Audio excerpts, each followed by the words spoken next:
E chega de falar, né? Vamos começar oficialmente, então, esse dia? Vamos começar? Um dos nossos patrocinadores também é o Talk. E é ele que vai... E é a partir do Talk, né, que a gente vai conversar essa primeira conversa, esse primeiro diálogo. A gente vai fazer essa mesa de bate-papo. E quem vai começar a mediar vai ser a Sanara Santos. A Sanara é jornalista e produtora-chefe na É Nós, tem 22 anos, é mulher negra trans, que participou do vídeo Manifesto dos Atlas das Juventudes, lá no começo do projeto. Vamos então chamar? Vocês estão aí, estão por aí? Olá, querida!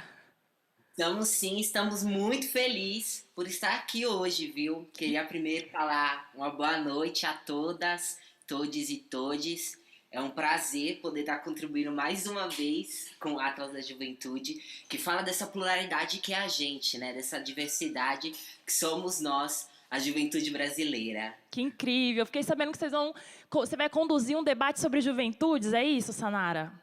Um debate babadeira com pessoas babadeiras aqui, ó. Bastante, vão ficar impactados com o debate de hoje. A gente vai falar um pouquinho sobre a juventude, né? Vamos falar sobre as vozes das nossas juventudes. Então, vocês querem saber que vozes são essas aí? Vocês ficam aí, Sanara, toca que é sua. Boa noite, muito obrigada. Queria falar, gente, que somos 50 milhões de diversidades, 50 milhões de corpos, 50 milhões de sonhos, né, de perspectivas de vida e de futuros que estamos sendo retratados hoje, né, pela primeira vez em um documento tão completo como esse, falando das nossas juventudes. E eu vou convidar aqui, chamar para esse debate de hoje, para esse bate-papo de hoje, essas pessoas maravilhosas que estão do meu lado. Primeiro quero chamar a Carla Mayumi, que é da Tal, que se apresente aí, Carla, dê uma boa noite a todo mundo, um cheiro a todo mundo, por favor. Olá, pessoal. Bom, eu estou emocionada de estar aqui. A gente fez na Talk aqui esse estudo.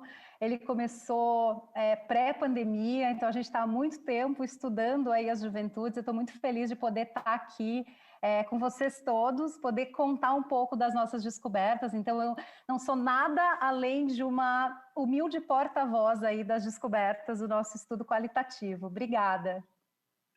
E para mostrar que essa juventude tem rosto, tem cores e tem lugares distintos, a gente trouxe 3 participantes que também estiveram aí, né, nesse processo, foram entrevistados para a criação do Atlas da Juventude. Queria chamar primeiro o Danilo Tupiniquim, que é de Brasília. Dê um cheiro aqui para todo mundo, Danilo. Oi, gente. Primeiramente, boa noite. Eu queria agradecer, né, pelo convite. É muito bom estar aqui com vocês, compartilhar minhas experiências, conhecer novas pessoas, escutar também novas experiências, né? É muito gratificante a gente dividir experiências e conseguir construir algo muito bom para a gente, pelo que a gente quer para o nosso futuro, né? Só queria agradecer mesmo pelo Atlas da Juventude, pelo movimento, pela Talk, e é isso. Muito obrigada. E de Curitiba, ela, Linda. Boa noite, Linda. Boa noite, mesa. Boa noite para todo mundo que está assistindo a gente de casa, quem está no estúdio. Primeiramente, assim como o Danilo, gostaria de agradecer por participar de um projeto que é tão importante, que antes de promover mudanças, a gente tem que conhecer a juventude brasileira, e a gente faz parte dessa juventude brasileira, que é tão diversa, como a Sanara mencionou. Meu nome é Linda, eu tenho 18 anos, moro em Curitiba, Paraná, estudo Ciências Econômicas e Direito, mas, na verdade, eu sou mineira, estou aqui em Curitiba faz um tempinho já. Obrigada, Linda. Ó, e o nosso último aqui que vai se apresentar, vou falar pra você, Saman, que já tá rolando vários comentários, pessoas super fãs de você aqui no YouTube, falando quão maravilhoso você é. Boa noite. Gente, boa noite. Muito obrigado, né, por qualquer coisa pelo convite. Já fiquei envergonhado aí de início com os comentários, né? Mas é isso mesmo. A gente está aqui para poder representar a região Nordeste, né? Essa juventude nordestina. Eu sou Saman Ferreira, para quem não me conhece, sou homem trans, preto. Gosto de me identificar também enquanto periférico. Sou de Águas Claras, Salvador, Bahia, representando aqui, falando E agradeço pelo convite, né, para poder conversar com vocês, trocar essa ideia e trazer um pouco dessa ótica, né, de enquanto homem trans preto periférico. Eu sou também bacharel em Humanidades, graduando em Serviço Social na Universidade Federal da Bahia, e estou sempre aí conversando e trocando essas ideias, e estou muito feliz pelo convite para poder somar nessa mesa hoje. Obrigado. Ou seja, referência, né, Samã? Referência. Muito obrigada a todos vocês por toparem participar do nosso encontro de hoje. Agora eu vou passar a bola para a Carla para ela contar um pouquinho desse processo, né? Contar um pouquinho dessa pesquisa toda, porque eu estou ansiosa para saber como foi. Então nos conte, Carla.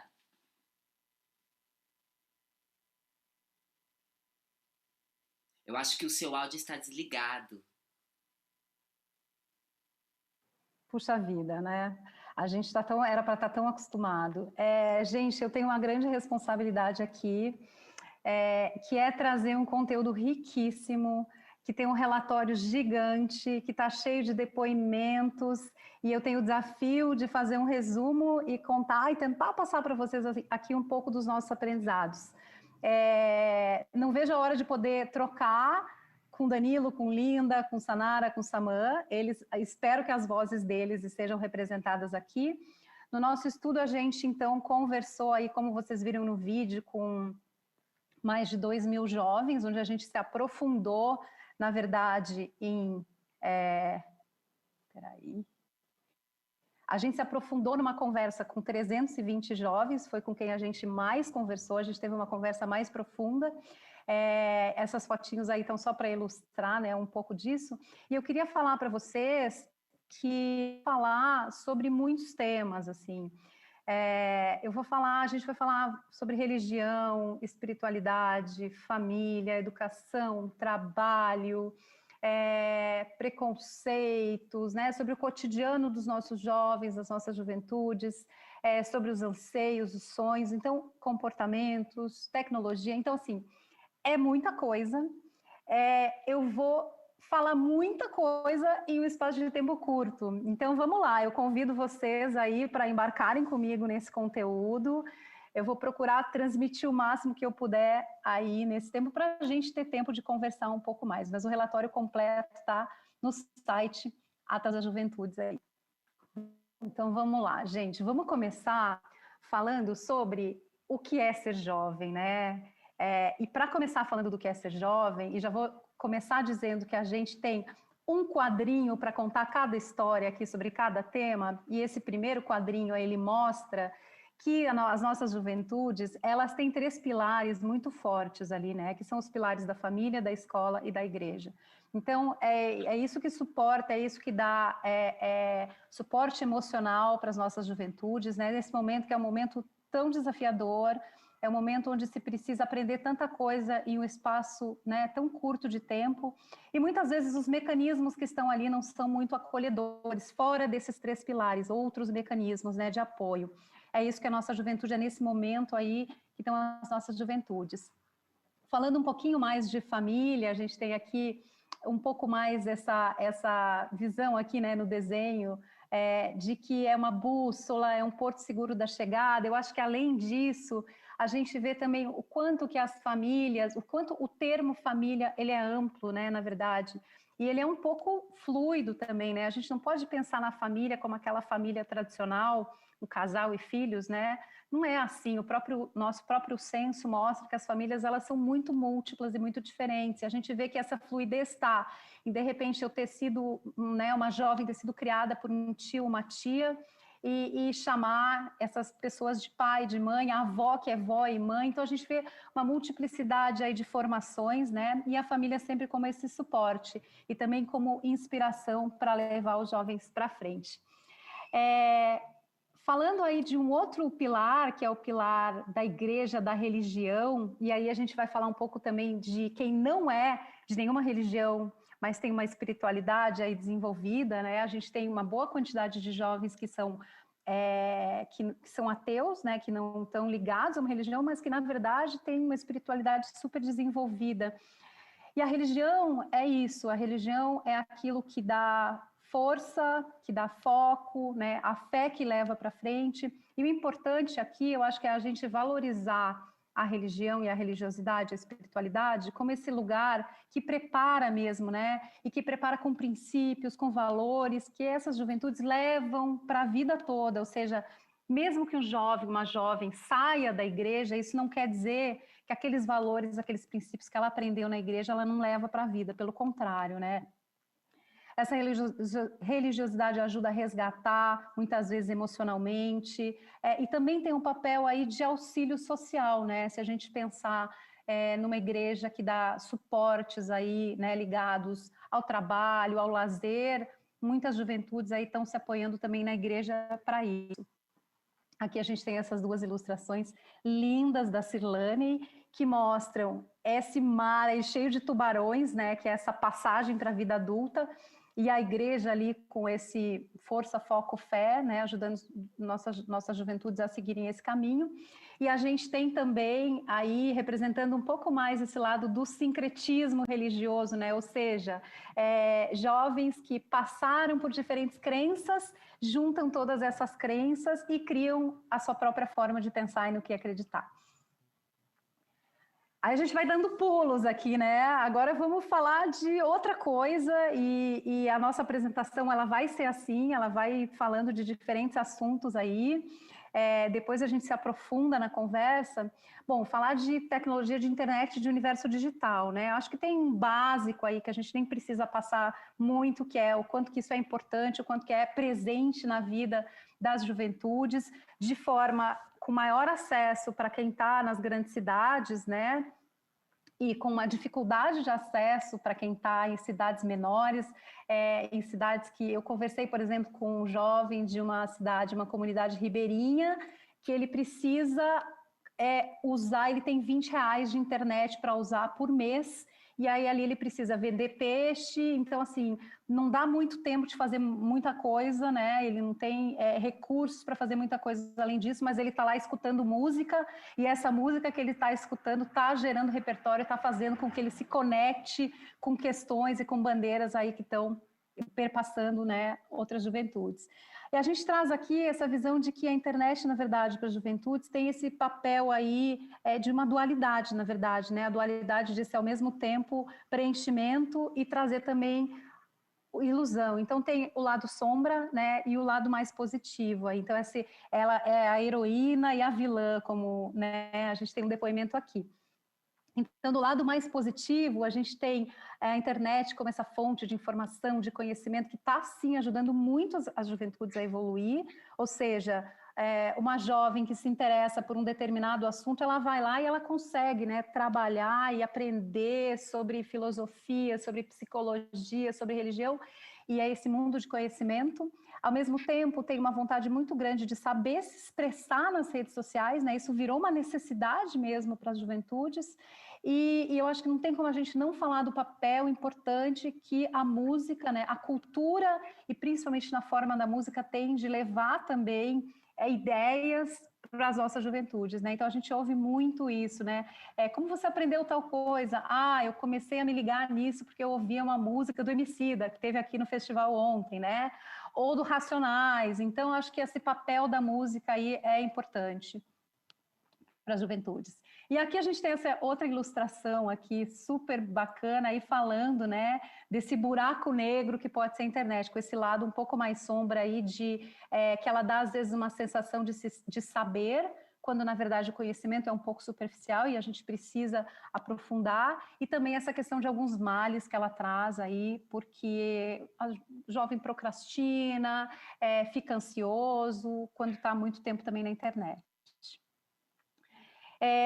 Aí a gente vai dar outro salto aí para falar um pouco de trabalho, né? O trabalho que é essa forma de se estar vivendo o presente ao mesmo tempo que se projeta o futuro. Eu acho interessante aqui que a gente viu que o trabalho, a gente tem jovens que sonham maior, que têm sonhos mais ambiciosos com o trabalho, e quando a gente fala em ambições aqui, a gente não está falando de ambição material só, mas ambição mesmo do que conseguir através do trabalho, que pode ser transformar o mundo, por exemplo. Então, a gente tem sonhos mais ambiciosos, que vocês estão vendo, que estão mais na direita, na tela, que tem a transformação individual. Eu quero me transformar através do trabalho, eu quero chegar num lugar diferente, e tem a própria transformação do mundo, né, essa geração de impacto através do trabalho. Ao mesmo tempo, a gente tem, no quadradinho azul, algumas visões do trabalho que elas estão num lugar de um pouco menos de ambição, assim, né? Isso não tem a ver com ser menos importante ou mais importante, pelo contrário, porque muitas vezes quem está ali no quadradinho azul de um pouco menos de ambição, que é só, eu preciso me manter, eu preciso reparar a situação que eu vivo. Então, está muito mais um lugar, né, que fala sobre desigualdade, né, que fala de eu consigo vislumbrar o trabalho como algo que, de repente, vai me manter onde eu estou, ou simplesmente vai me tirar de uma situação de pobreza, de uma situação difícil, de perrengue que eu passo com a minha família, né? Então, a gente tem o trabalho com todo esse espectro aí de diferentes significados e de intenções que ele pode ter na vida das juventudes. E falando ainda de trabalho, né, tem um pouco aí esse dilema, né, de um sonho que eu queria fazer, me dedicar a grandes coisas, e ao mesmo tempo é o boletinho que está ali batendo na porta, né? Então, esse depoimento que está na tela fala assim, né, no final ali, eu deixei os meus sonhos, meus projetos um pouco em stand-by, eu estou focando na realidade, no que está acontecendo agora, que é uma necessidade que vive a maioria das juventudes brasileiras. Aí não tem como a gente não falar de trabalho sem falar em oportunidades, ou, no caso aqui, a gente falar de falta de oportunidades, né? Ou de dificuldade de oportunidades, ou de oportunidades desiguais.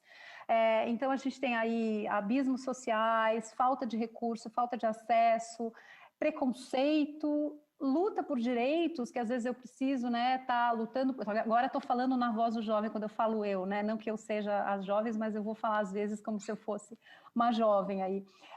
E a gente vê que a falta de oportunidade é a ponta de um iceberg. Eu acho que a gente conseguiu, através desse quadrinho aqui, passar um pouco essa ideia, né? Se a gente olha para essa montanha aí que está sendo escalada, a gente vê ali na esquerda talvez um mundo ideal, essa escadinha, então que seria juventude que vai tendo educação de qualidade, acesso à internet, suporte do Estado, estágio, cursos, emprego lá na ponta, né?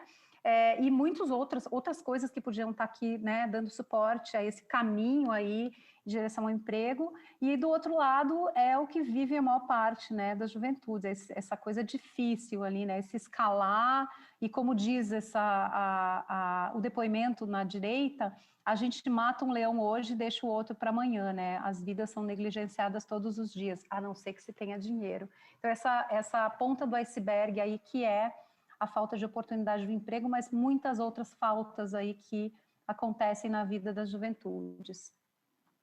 De trabalho, vamos passar para a educação. Então, educação é, sim, a principal chave que as juventudes veem como transformação da realidade.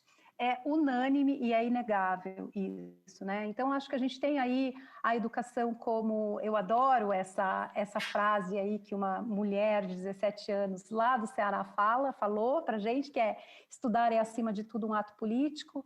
Então, assim, na educação, a educação tem todas esses aspectos aí que estão aí nesses quadrinhos aí, significa crescimento, significa muitas vezes quebrar barreiras sociais até, desenvolver um senso crítico e questionar, inclusive inovar no modelo da escola. Então existe também esse questionamento, né? As juventudes, elas desejam uma revolução, na verdade, na forma como se aprende hoje, e quem quiser saber mais vai ter que ler no nosso relatório, que eu não vou entrar nisso aqui, mas eu acho que é super interessante esse questionamento. Ele está um pouco ilustrado aqui nesse desenho maravilhoso aí, que em cima está escrito, né? Na escola, aprendendo fórmulas obscuras e abstratas, e na vida, sentindo falta de conhecimentos práticos para montar a minha lojinha virtual. Então, é um pouco faz parte, né, dessa revolução, esse conhecimento mais aplicado, por uma necessidade ali que se tem no dia a dia, né? Então, acho que isso é um dos pontos aí que surge, né? Estudar é meu único caminho, a oportunidade de me transformar na melhor versão possível de mim mesma, é transformador. Depois eu vou querer ouvir o Saman falando disso, porque ele tem uma frase que está no relatório que é maravilhosa, que tem a ver com isso, aí com os sonhos dele, né? Para onde levam os sonhos dele? Ele está estudando numa universidade. Vamos lá. Bom, aí vamos falar de um assunto que eu adoro, que é política. Então, mudando completamente de assunto aqui de novo, saindo de educação e indo para política. O que a gente vê, e ontem se discutiu isso muito, né? Para quem assistiu ontem ou ainda for assistir o vídeo da apresentação de uma outra pesquisa que foi apresentada ontem, se falou de engajamento de política. O que a gente está trazendo aqui é que está existindo hoje uma grande curiosidade política, tá? Um interesse pelo tema. Então, a gente está chamando isso de uma onda de politização, que abre, sim, caminhos para o futuro. Acho que é um tema super interessante da gente debater depois, o que significa essa onda de politização e como que ela pode levar a um engajamento das juventudes.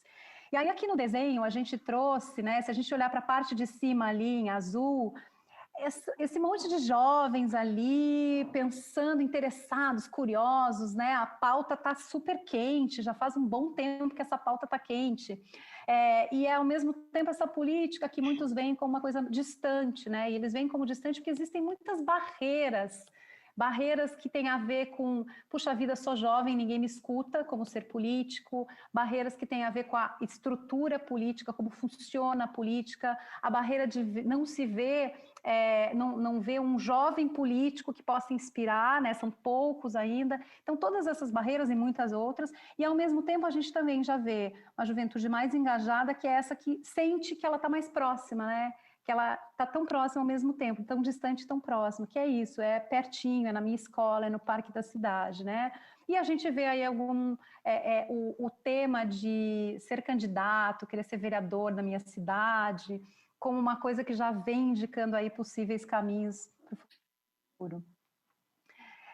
E falando, acho que em engajamento ainda, né, já que a gente acabou de falar de política, a gente trouxe aqui o tema dos preconceitos, né, bem plural essa palavra aqui. E as juventudes, elas estão aí lutando diariamente contra os preconceitos que elas sofrem e que veem os seus amigos sofrendo, que veem outras pessoas, outros jovens sofrendo, né? Então, essa luta, ela vira uma luta de todos, né? De quase todos, né? A gente nunca pode dizer todos, mas de quase todos, da grande maioria dos jovens.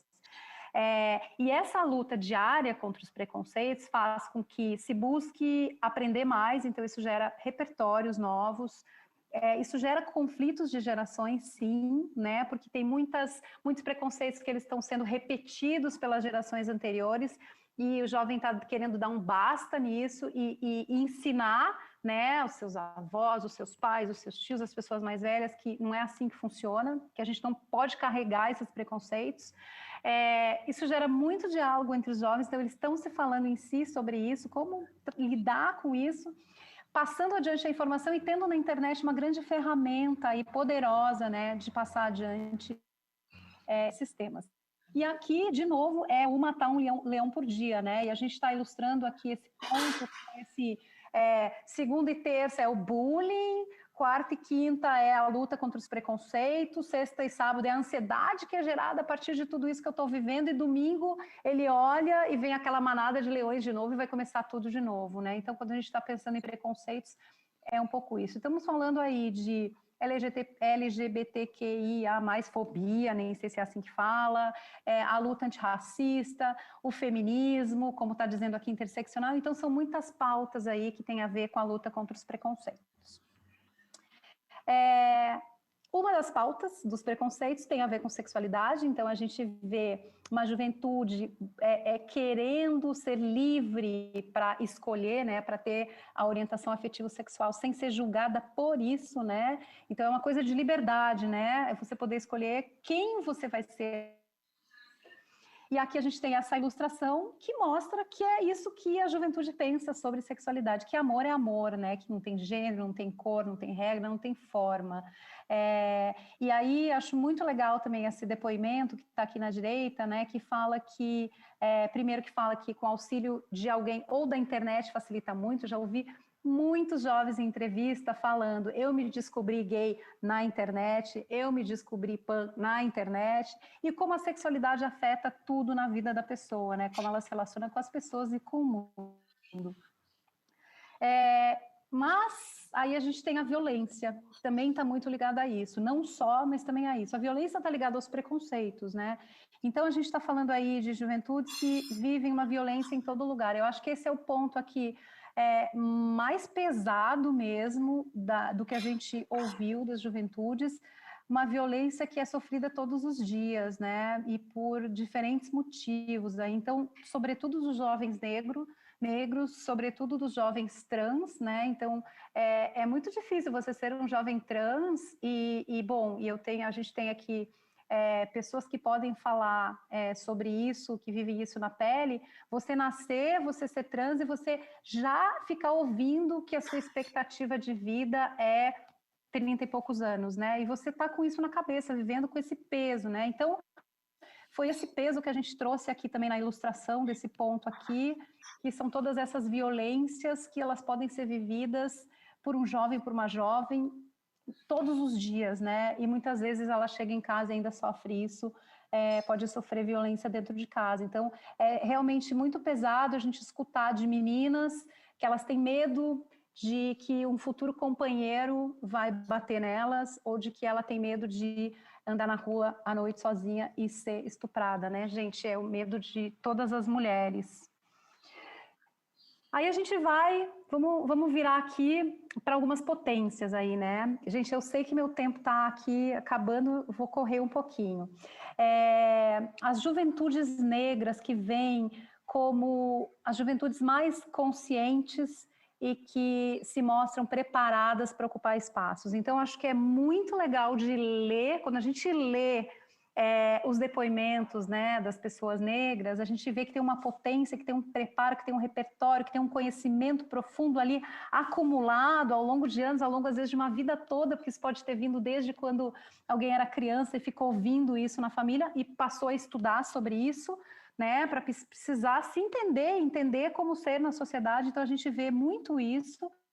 A internet com um papel importante, e aqui a gente trouxe alguns pontos, né? Primeiro que essa causa, a causa, né, do combate ao racismo é muito comum às juventudes, e a gente vê que as juventudes negras, elas estão vindo com essa potência toda, porque elas estão com essas referências, repertório, porque existe o protagonismo das mulheres negras, porque existe a influência dos criadores brasileiros negros, porque existe a força do movimento Black Lives Matter e tudo isso, né? E essa luta é uma luta que também ela é colocada em diferentes agendas, então é uma luta que conversa com outras agendas aí.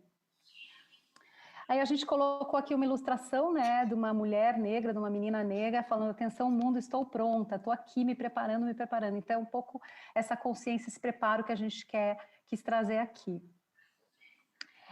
E aí, falando de um outro tema que é importante, está se falando bastante, que é a questão da saúde mental, né? Esse lugar de solidão para enfrentar as dificuldades de ser jovem, de enfrentar tudo isso que a gente viu lá no começo, né? Esse momento de essas perguntas, né? Será que eu vou conseguir? Será que eu vou dar conta? Olha tudo que esperam de mim, e olha que difícil, e olha que poucos recursos que eu tenho, né? Então, é uma solidão que vem disso, é uma solidão que vem de uma falta de entendimento, muitas vezes, dos pais, do que é sofrer depressão, do que é sofrer de ansiedade. Então, é uma solidão que vem, né, de diversos lugares aí. E essa solidão, ela também vem, porque como ainda existe um tabu sobre esse tema, e que bom que esse tabu, aos poucos, ele vai se diluindo, se desconstruindo, porque a gente percebe que alguns jovens que conseguiram passar esse tabu e falar com seus amigos sobre isso, eles encontraram uma rede de apoio, eles encontraram outros jovens que já tinham vivido situações parecidas. Então, abrir esse diálogo também com outros jovens, além dos pais, é algo muito importante.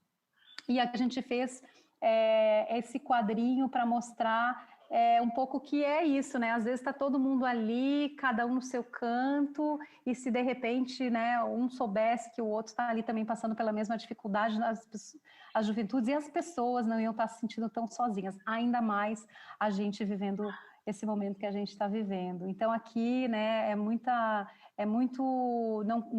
tenho problema para dormir, é muita ansiedade, e os jovens dando esses depoimentos aí como esse que vocês estão vendo na tela, né? O medo, inclusive, de escolhas, culpa de escolhas feitas e não feitas do passado, e como eu vou levar isso tudo para o futuro, essa ansiedade bastante. E tem um pedido muito claro e explícito aqui, que é empatia das gerações mais velhas e apoio, né?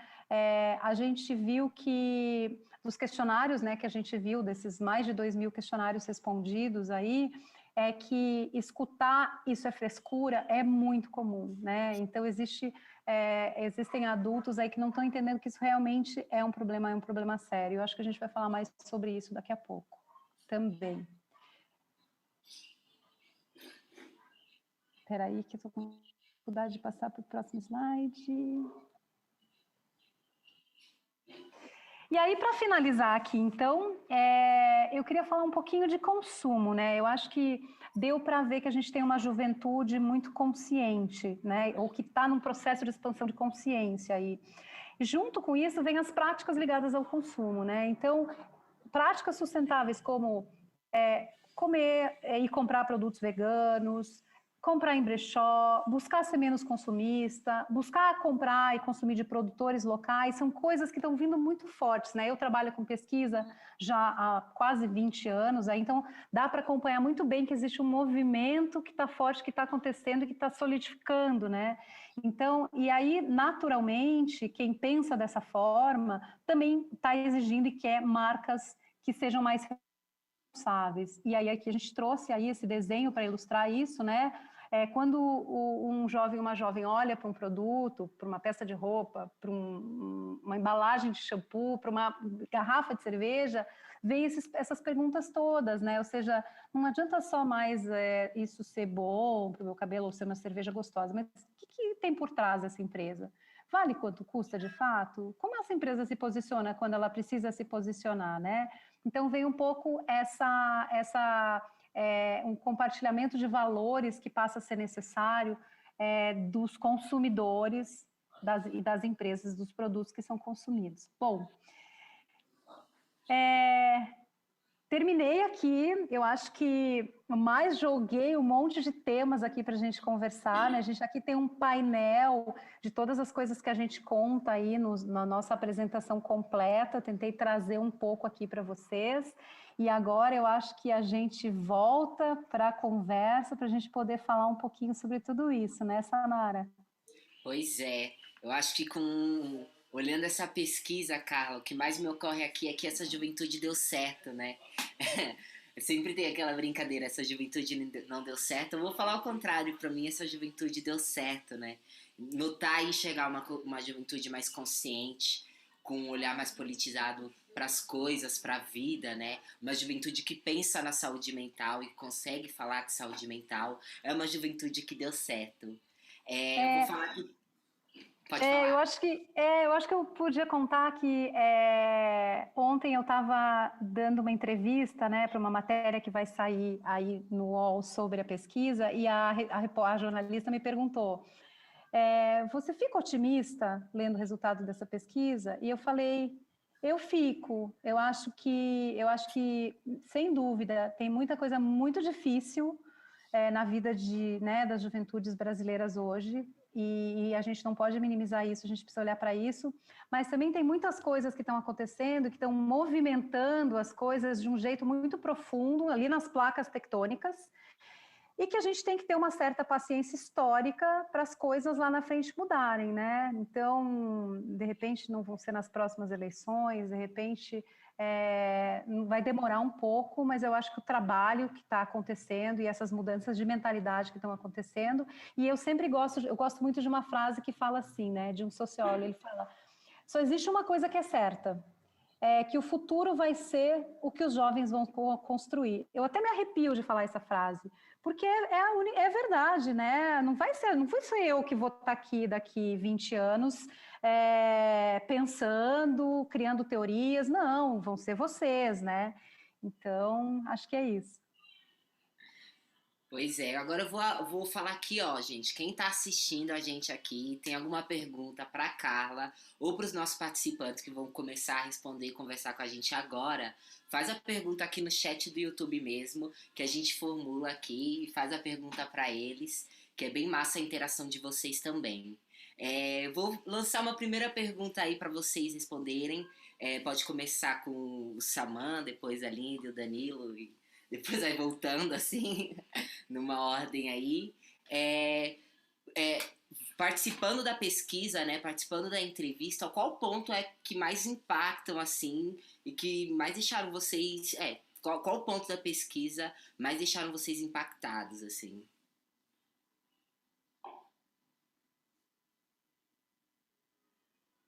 Acho que pode começar, Saman. Você quer responder? Então, acredito que a pesquisa no geral me deixou me pegou num momento muito, talvez, de vulnerabilidade. Eu até conversei, se eu não me engano, foi Luciana que conversou comigo, salvo engano. E eu estava num momento de muita vulnerabilidade, né? E a gente conversou sobre tudo. Eu achei que seria sobre tudo que eu acreditei que seria, mas teve um momento que ela me perguntou sobre como eu estava me sentindo, né? Como eu estava com relação à minha subjetividade. E é uma pergunta que a gente não ouve muito, né? Nós, enquanto jovens, enquanto homem trans, negro, de periferia, não é uma coisa que eu ouço. É uma questão de estar forte o tempo todo, né? Você colocou até aquele depoimento ali, eu fui reconhecendo que era o meu depoimento sobre ser guerreiro e matar um leão por dia, e é definitivamente isso, né? Eu acredito que da pesquisa, do processo da pesquisa, do resultado ainda vou ler com mais calma e ter acesso depois, mas sobre o processo da pesquisa, eu acho que foi essa coisa de empatia mesmo, da conversa, de poder falar mais do que os dados doloridos, né? Porque a gente normalmente já fala sobre os dados doloridos para a gente. Então é interessante também quando alguém olha para a gente mais a fundo, assim, né? Acho que é uma urgência também de nós enquanto juventude, como colocou bem ali no depoimento, né? De que as pessoas mais velhas possam não tratar a saúde mental como frescura, porque não é, né? Não é frescura. Enfim, eu acho que esse foi um dos pontos que me deixou mais tocado no processo da pesquisa, mas aí a gente vai conversando sobre o resto depois, deixar os outros falar também. Linda? Então, eu acho que eu fui a única que realizou a pesquisa presencialmente, foi um pouco antes da pandemia, no ano passado, e eu acredito que o que mais me impactou foi justamente essa individualidade da pesquisa. Foi um dia muito intenso, a gente conversou sobre várias coisas. Eu não fiz a pesquisa com a Carla, mas eram perguntas muito pessoais e eu percebi o quanto eu não me percebia enquanto jovem, enquanto perguntas aparentemente simples, que foi um momento de vestibular, uma época decisiva, confusa para nossa geração, e às vezes a gente deixa de lado coisas que parecem simples. Então eu acho que foi essa questão da individualidade, e eu acho que a pesquisa também só reforçou o quanto, se tivesse uma palavra para descrever a nossa juventude, eu diria paradoxal, porque a gente sabe de tudo, mas muitas vezes a gente se encontra desesperançoso, não sei se a palavra existe, e impotente, mas ao mesmo tempo a gente tem essa ganância de mudar o mundo. Obrigada, linda. Danilo? Oi, gente. Eu acredito que o que mais assim me chamou, me tocou, né, dentro das perguntas, foi a questão da saúde mental, porque eu fui entrevistado virtualmente no começo desse ano, né? Estava no início de semestre letivo em EAD, e lidar com a pandemia, lidar com, com a questão dos estudos da faculdade e também com a questão das mortes, sabe, do que estão, né, sendo negligenciadas pelo Estado, e a questão dos meus, do meu povo, da minha etnia, sabe, porque eu sou indígena, né, então lidar com dados diariamente, ver que os meus estavam indo embora porque um governo estava simplesmente fingindo que não existia nenhuma oferta de vacina, era muito desesperançoso, né, como a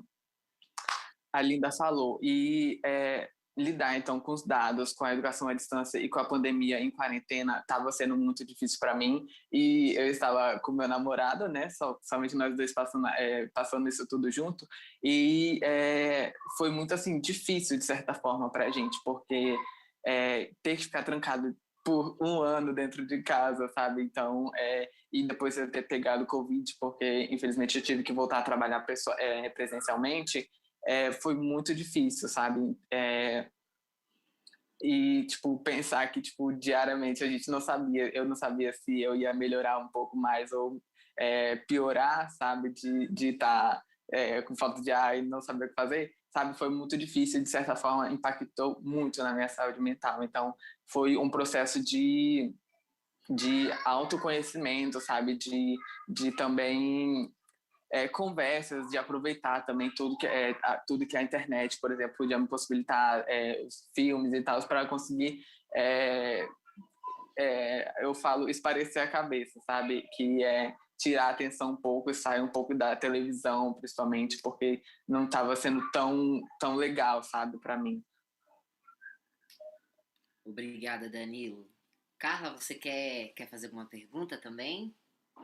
Eu quero, eu acho que poderia ser interessante, queria ouvir vocês ao vivo aqui, né? A gente falar um pouco sobre as lutas contra os preconceitos, né? Eu acho que é um ponto aí que vem muito em comum, né? E todas essas diferentes lutas aqui.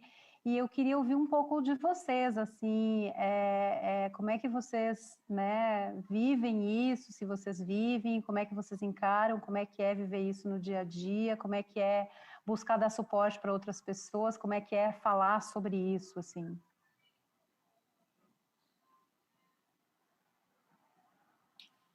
Você quer começar, Linda? É que a pergunta travou um pouquinho para mim. Pode repetir, Carla, por favor. Queria ouvir vocês um pouco sobre a questão de preconceitos, né? Como é que vocês levantam essas bandeiras, vivem essas bandeiras, desses preconceitos que a gente viu que principalmente são a luta contra o racismo, contra a LGBTfobia e o próprio feminismo. Então, como é que vocês estão vivendo essas bandeiras e se vivem na pele algum desses preconceitos ou se conhecem pessoas que vivem esses preconceitos e como é que é lidar com isso? E talvez o que isso tem a ver com saúde mental também, né? Bom, eu acho que infelizmente a gente tem pouco tempo para falar sobre isso, porque é um assunto muito profundo e muito complexo. Então, vou tentar colocar alguns parâmetros sobre o que eu acredito como essa vivência com ou sem preconceitos no contexto do Brasil hoje. Eu acho que o Brasil é um país muito particular em relação à sua história, em relação aos preconceitos que são estruturais ou conjunturais que permeiam na sociedade atual. Então, tem diversidade, a gente convive com diversidade e a gente fomos criados achando que essa diversidade, ela tinha uma convivência pacífica e tem uma convivência pacífica, que é o que a gente vê cada vez mais, que essa convivência não é pacífica. Eu acho que talvez o Saman ou o Danilo vão poder falar melhor sobre isso, então vou falar um pouco sobre a minha vivência como mulher. E eu acho que antes de levantar uma bandeira particular, é importante a gente reconhecer que entender que os preconceitos existem, entender a sua maldade, assim, não sei se essa palavra é adequada, não é o suficiente atualmente. E foi falado também como a educação é um principal fator de mudança social, né? E eu acredito muito nisso. Então, para mim, não só em relação à luta diária, enquanto mulher e feminista, eu acho que a gente tem que se ater a essa questão, por exemplo, da educação e levantar bandeiras como antirracistas, contra a LGBTQIA+, fobia, porque são pautas muito, muito intensas, que a gente vê o sofrimento, mesmo que não com os olhos, assim, a gente tem acesso à internet, a gente tem acesso à informação, e eu acho que a gente tem que usar as nossas posições de privilégio, às vezes, para causar impacto e ter essa habilidade de mudança social. Então, para mim, tudo em relação ao preconceito e à minha vivência como jovem se resume ao investimento na educação, que não tem como desenvolver mais, mas é isso que eu acredito. Massa. Obrigada, Linda. Danilo, você quer dar sua opinião sobre? Ai, eu, assim, desde pequeno, sabe, eu lido com diversos preconceitos, principalmente por ser uma pessoa indígena.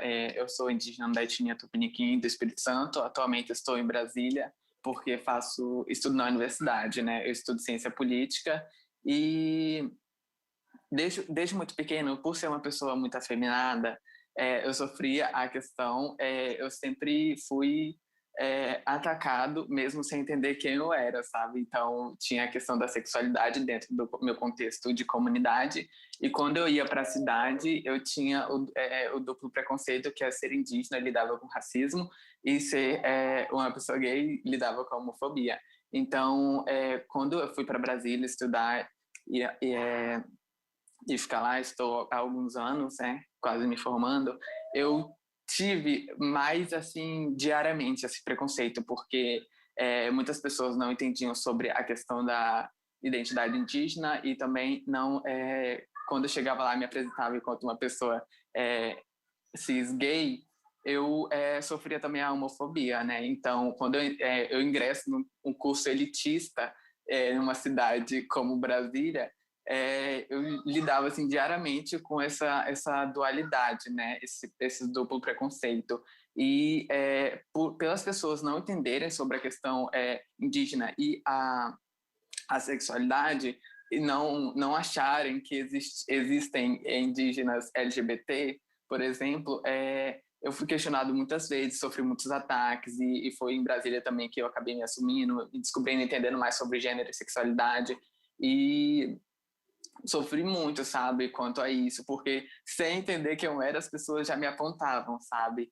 E quando eu fui para lá, aprender a lidar com essas questões dentro de um movimento também indígena, lutar pelos meus direitos e ser um jovem ativista, foi uma questão muito complexa, sabe? Mas a partir de que eu comecei a discutir sobre essas questões, eu com mais outros indígenas de diversos estados, acabamos criando um coletivo de indígenas LGBTs, né, que foi quando nós começamos a discutir gênero e sexualidade dentro do contexto indígena. Eu acho que isso foi um passo muito importante, porque hoje nós conseguimos levar esses debates para dentro do próprio movimento indígena e também discutir dentro do movimento LGBT, sabe? São duas pontas que a gente está ali no meio e que a gente tenta construir por não se sentir 100% representado dentro dos dois movimentos, sabe? Então, quando a gente começa a discutir essas questões, a gente dá um passo, sabe? É um passo de cada vez para a gente tentar diminuir esses preconceitos, esses preconceitos dentro da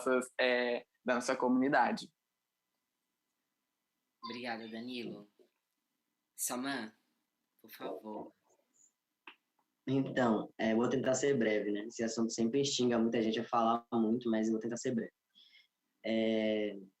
Eu sempre conto uma história para as pessoas próximas de mim que eu não sabia que eu era uma pessoa negra, né? Eu não sabia que eu era negro até uma pessoa ser racista comigo. E aí eu descobri que eu era negro, né? Até então eu era só uma criança, não tinha noção do que era o racismo, não tinha noção de que eu precisaria carregar essa bandeira dali para frente, né? Assim como também eu não tinha... quando eu descobri que eu era um Saman, que eu era um homem trans, eu comecei a perceber violências também que antes não acontecia, né? Mesmo eu sendo sempre uma figura lida socialmente como o masculino, né? Então, já cheguei em casa com diversas marcas de violências, né? Que eu não sequer contei para minha família, porque eu não queria dividir isso, não queria dividir dor. Geralmente sou muito alegre, e são coisas que a gente guarda para a gente, né? E vai tentando ressignificar no processo.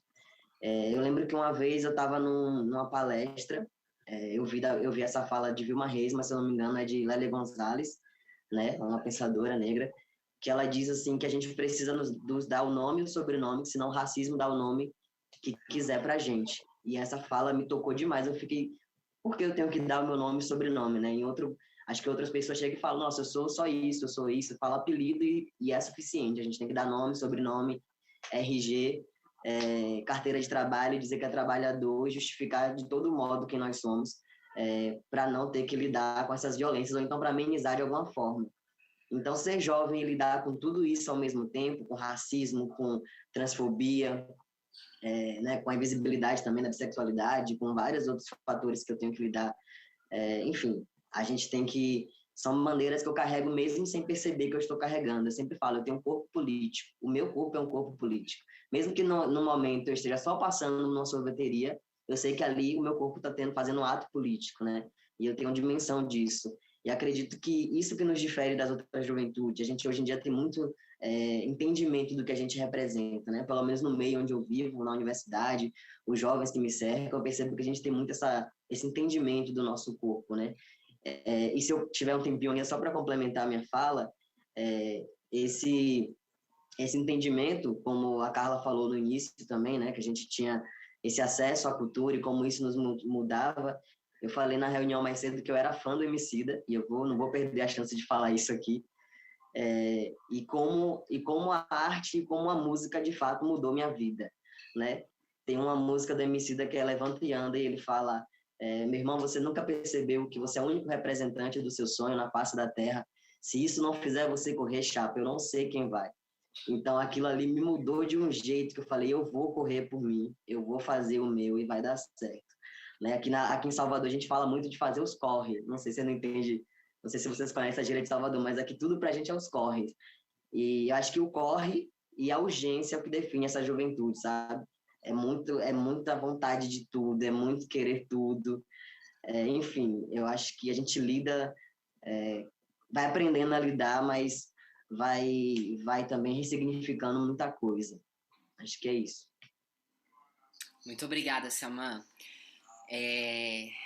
Enquanto jovem também, negra, periférica, mulher trans, os desafios de carregar nosso corpo, né, diariamente são inúmeros, assim. Então, muita força pra gente sempre.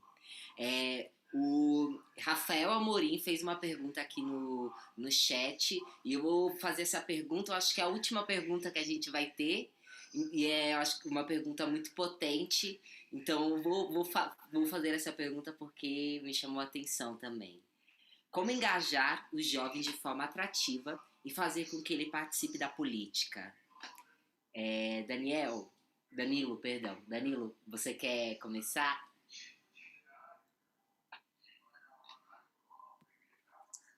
Eu acredito que é uma coisa muito individual, sabe? Porque, de certa forma, nem todos nós, sabe, queremos estar, muitos de nós não queremos estar na linha de frente e tal, porque por diversos pontos, mas eu acredito que formas de engajar é levar esses debates, sabe, sobre várias questões, gênero, sexualidade, ativismo, política, economia, tudo para dentro do nosso contexto, porque nós temos que utilizar essas ferramentas, né, utilizar o conhecimento, principalmente, como ferramenta de luta, sabe? Por exemplo, quando eu fui para a universidade, eu acabei adquirindo tendo esses conhecimentos como ferramenta, sabe, para lutar contra diversas opressões, sabe? Então, eu acho que, principalmente, assim, a gente levar e mostrar a importância da nossa luta, da nossa existência, sabe? Para o Estado, para a sociedade, porque se não levantarmos nossas vozes, quem vai falar por nós, sabe? Porque, infelizmente, a gente é muito invisibilizado e diariamente nossos corpos estão sendo atacados, estão sendo assassinados por pura negligência e por puro racismo, por pura transfobia, por puro tudo, sabe? Então, levar informação, levar conhecimento e mostrar que a gente precisa falar, eu acho que é o principal, assim, fundamental. Obrigada, Danilo. Samã?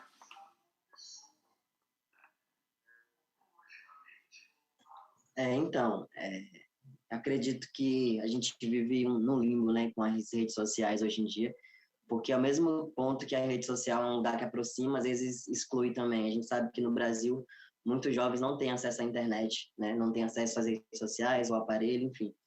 E torna-se um lugar, às vezes, muito complicado. Mas, ainda assim, a rede social é um lugar que eu utilizo particularmente para aproximar o debate. Eu tenho alguns seguidores que nunca tiveram acesso com discussão de gênero, por exemplo, e a minha área de pesquisa é debate de gênero, e sempre que pode eu vou e trago algum dado, converso sobre isso, tento aproximar de uma forma mais tranquila possível do debate.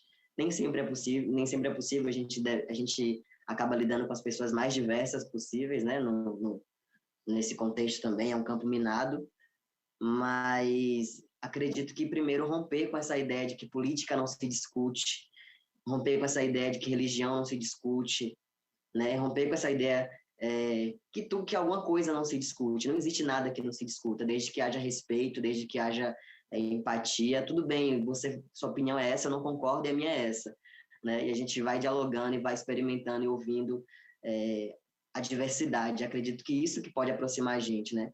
Eu sempre falei, né, que eu estudo no centro de Salvador. Eu estudo em um bairro muito no centro e eu demoro quase mais de 1 hora para chegar na universidade.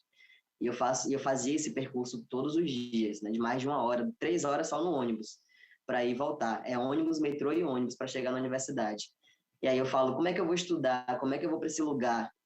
E quando eu voltar, eu vou fechar minha porta e não vou conversar com as pessoas do meu bairro sobre isso, em alguma oportunidade que eu puder ter, eu não vou trazer esse conhecimento de volta, sabe? O jovem que fala comigo aqui na rua, que troca ideia, eu posso, sabe, me aproximar de alguma forma. Se eu puder fazer isso, eu vou fazer, porque não dá para a gente subir e não puxar quem está atrás da gente, né? Acho que essa é uma filosofia para a vida, assim, que acho que aproxima as lutas das outras pessoas que não têm tanto acesso.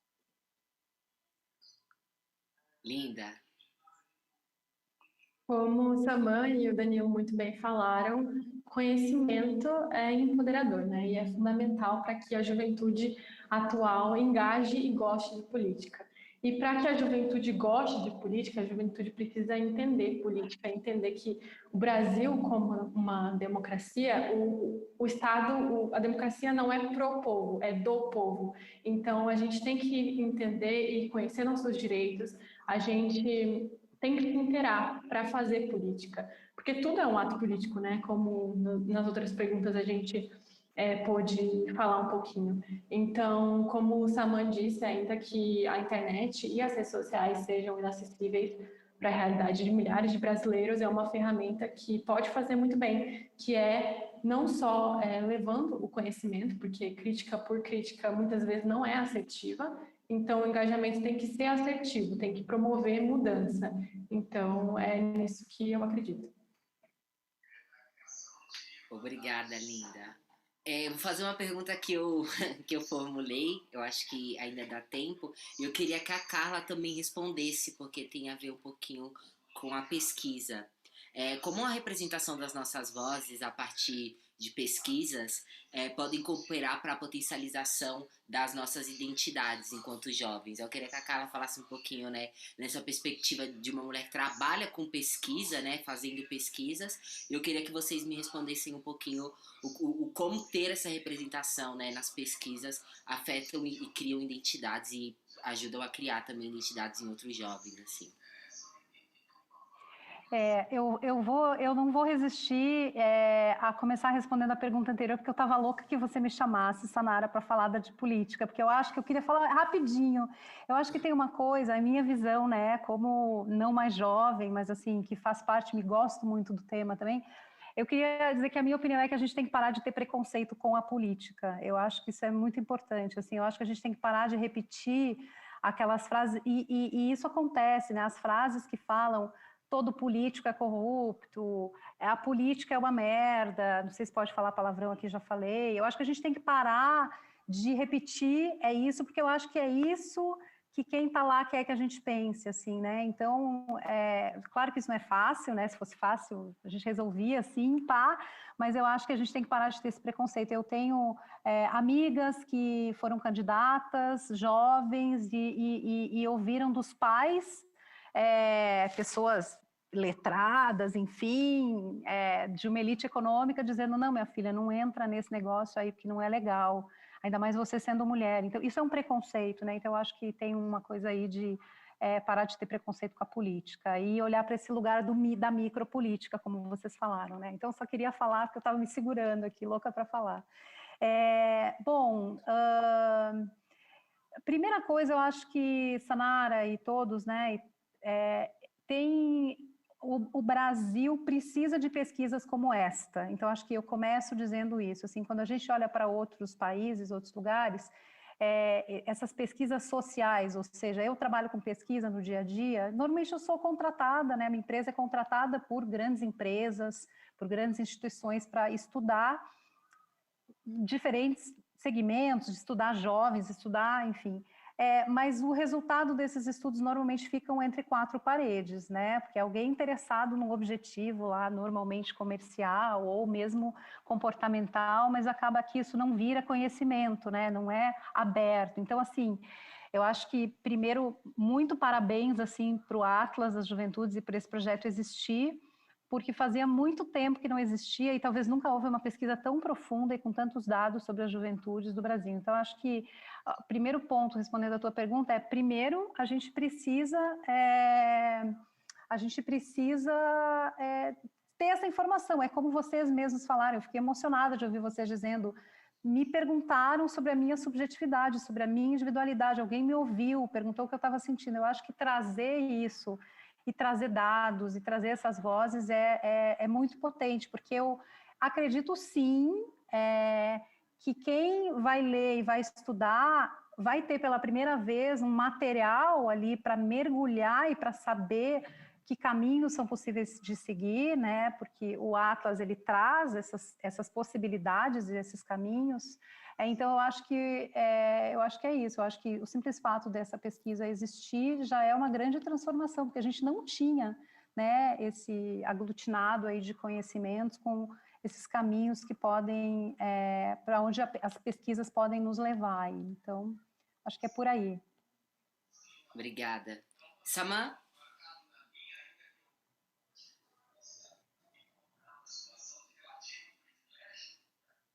Você pode repetir rapidinho o fio da meada da pergunta? Eu acabei me perdendo. Você falou como a importância de pesquisas como essa, qual a importância de pesquisas como essa para a criação da nossa identidade? Então, eu vou falar de um lugar de jovem, né, que tá participando como, eu diria, entrevistado, não sei bem o termo que utilizar, mas de um lado de pesquisador também. Eu sempre digo, como jovem é importante ver nossas histórias sendo contadas, e como pesquisador, eu sempre digo que hoje eu estudo, né, e pego papel, caneta e vou escrever, porque eu não quero deixar que ninguém conte minha história do jeito que quiser contar.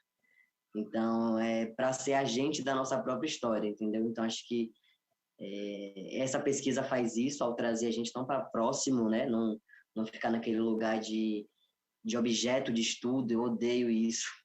Odeio quando sou entrevistado como objeto de estudo. Então, foi uma coisa que eu senti de diferente na pesquisa e que nos aproximou muito. Então, é importante trazer para perto, sabe? Aproximar e também criar esses dados, né? Por mais que queiram apagar os dados, queiram apagar o nosso censo, queiram apagar o IBGE, mas a gente precisa de dados para poder...